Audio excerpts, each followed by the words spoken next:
Tell me about the farm that you grew up on. It was a 100-acre farm, and Daddy raised cotton and gardened.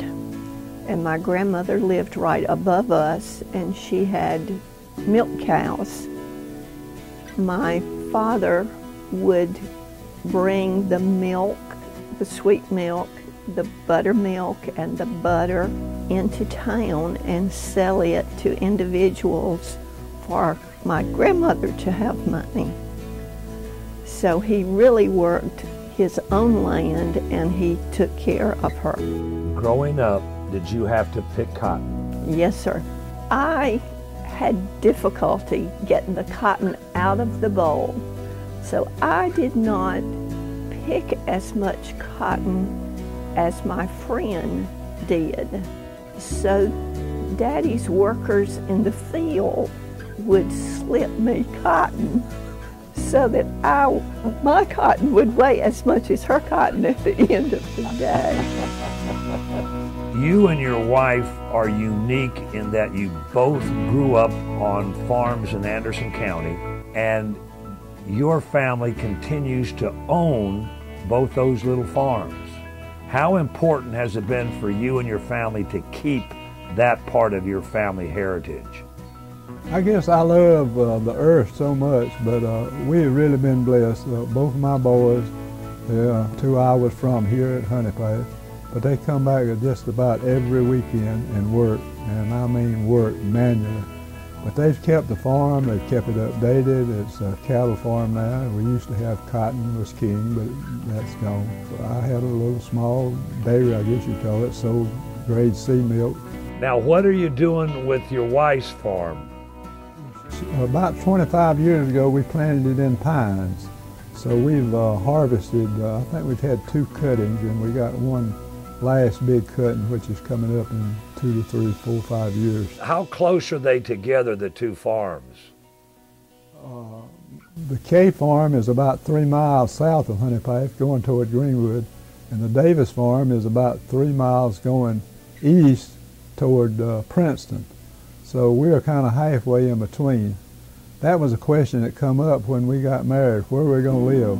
So we decided the halfway point was in Honea Path, and we could go to both farms quickly. What can you remember about your senior year in graduating? Because at this point you would have gone to what high school? Honea Path High School. And prior to graduation, we had baccalaureate sermons, and that was always held at First Baptist Honea Path. And we sang "How Great Thou Art" Did you as really? Our song.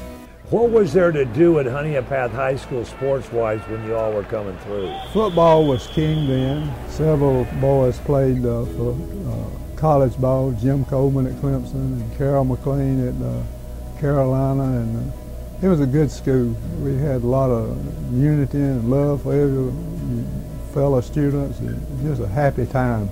And your big rivalry was beating Belton. Amen. Yes, sir. That was beat those Warriors. I can remember Belton coming down, and we won't say what all went on that night, but there was a little scuffling going on. But fine people from Belton. Oh, I personally was happy when they consolidated. But we still have many friends in Honea Path and love the Belton people also. And also, I attended school here at Watkins. My dad went to some grammar school grades here. I finished grammar school here. My 2 sons and my wife taught here later on in life. So we've been in touch with this school a long time. What about retirement? When you retired, it wasn't long after that till you got involved doing stuff for your hometown. Well, I guess the first thing I did was to join the garden club. We continually did things in the community, such as plant trees. We did small gardens at all of the Welcome to Honea Path signs. We have a park behind the Watkins School, and we maintain it. The Watkins School closed and was given to the town. At that point, the town was going to use a portion of the school, but the remainder was left for the community. And I was selected by the mayor to be on the first board that was erected to do all of the renovations. And then there comes the work. Came in and redid the heating and cooling system.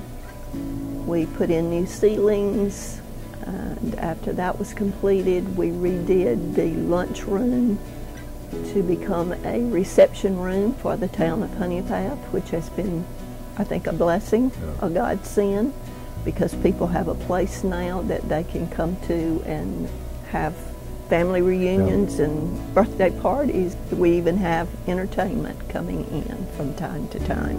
I guess when the work came to a standstill, I became involved with the Honea Path Food Pantry.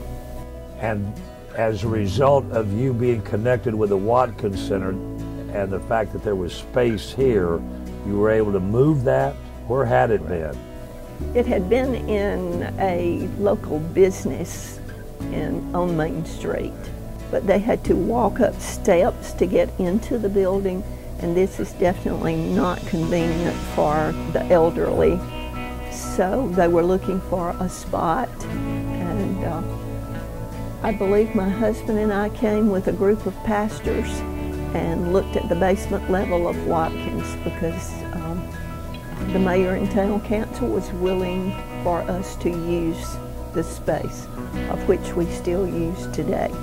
Probably on an average right now we are serving, I would say, 150 to 170 a month. This is families. The food pantry that was on Main Street was operated by the Ministerial Association of Honea Path, and it grew each year, and it became more than the ministers could handle.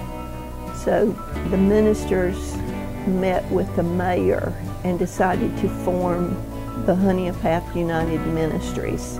Our ministry as a Honea Path United Ministries board is the food pantry and a crisis intervention. We also are over the Meals on Wheels that come into Honea Path. We have a Christmas project in which we help needy families every Christmas. So we have more things than just the food pantry, but the food pantry takes the majority of our time. We have joined with a group that is called Second Harvest.